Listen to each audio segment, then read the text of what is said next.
यह बात उस समय की है जब मुझे गांव से काफ़ी दूर बड़ी सिटी में नौकरी मिली थी। इस शहर में भाड़े का घर लेकर रहने लगी। पड़ोसी के तौर पर घर के सामने ही एक घर था जिसमें एक बुजुर्ग जोड़ा रहता था। दोनों बिल्कुल अकेले थे, ना कोई बेटा था ना कोई बेटी और ना नाती पोते, बस दोनों अकेले रहते थे। इसलिए मुझे अक्सर उनके बारे में विचार आते थे कि इतनी उम्र होने के बाद भी उनकी देखभाल करने वाला कोई भी उनके साथ नहीं है। जब मैं सुबह ऑफिस के लिए निकलती थी तो देखती कि दादी जी अपने कपकपाते हुए हाथों से दादाजी को चाय देती थी। वैसे ही कपकपाते हाथों में कप लिए दादाजी चाय पीते थे।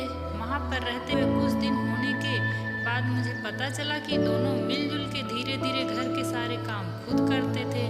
कोई भी उनसे जाकर बात नहीं करता। इतने दिनों में मैंने उनकी आवाज़ तक नहीं सुनी थी।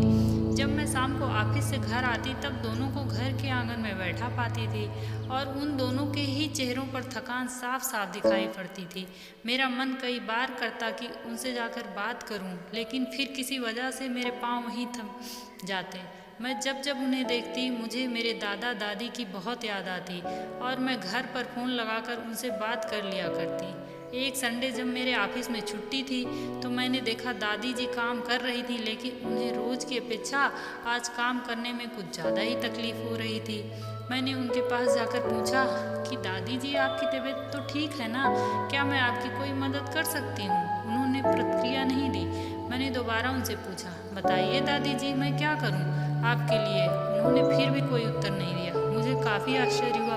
कुछ मिनटों बाद दादाजी वहाँ आए और वह भी कुछ नहीं बोले। मैंने ही बात को आगे बढ़ाते हुए कहा, मुझे लगता है कि दादी जी की तबीयत खराब है, इसीलिए मैं यहाँ आई हूँ। मैं आपकी मदद करना चाहती हूँ, बताइए मैं कैसे आपकी मदद कर सकती हूँ? दादाजी इशारों से मुझे से बात करने लगे।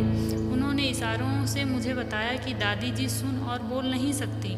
उन्होंने यह भी बताया कि वह खुद भी बोल नहीं सकते, वह सुन सकते हैं, मेरी बात समझ सकते हैं। उन्होंने इशारों से दादी जी से कुछ कहा और दादी ने मेरी तरफ देखकर मेरे माथे पर हाथ फेरा। मैं उन दोनों की तरफ देखते ही रही और ना जाने कब मेरे आंखों से आंसू बहने लगे। उस दिन के बाद जब भी मुझे समय मिलता मैं उनके पास चली जाती। वह मुझे पर बहुत प्यार बरसाते। अब तो जब समय मिलता मैं उनसे मिलने चली जाती और वे दोनों मुझ पर खूब प्यार बरसाते।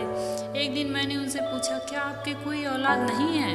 फिर दोनों मेरा हाथ पकड़कर अपने साथ अंदर आंगन में ले आए और अपने आंखों से आंसू पोंछकर उंगली का इशारा करते हुए एक साइकिल मुझे दिखाई। साइकिल को देखकर मैं समझ गई कि उनके परिवार वाले उन्हें छोड़कर कहीं जा चुके हैं और अब उनके हिस्से में केवल यादें ही बची हैं। उन्हें रोता हुआ देखकर मैं भावुक हो गई और मैंने दोनों को गले से लगा लिया। उन्होंने मेरे ऊपर अपने सीने में सालों से बंद प्यार के बादलों से प्यार की इतनी बारिश कर दी कि मैं पूरी तरह उसमें भीग गई। कहानी अच्छी लगे तो चैनल को सब्सक्राइब ज़रूर करें।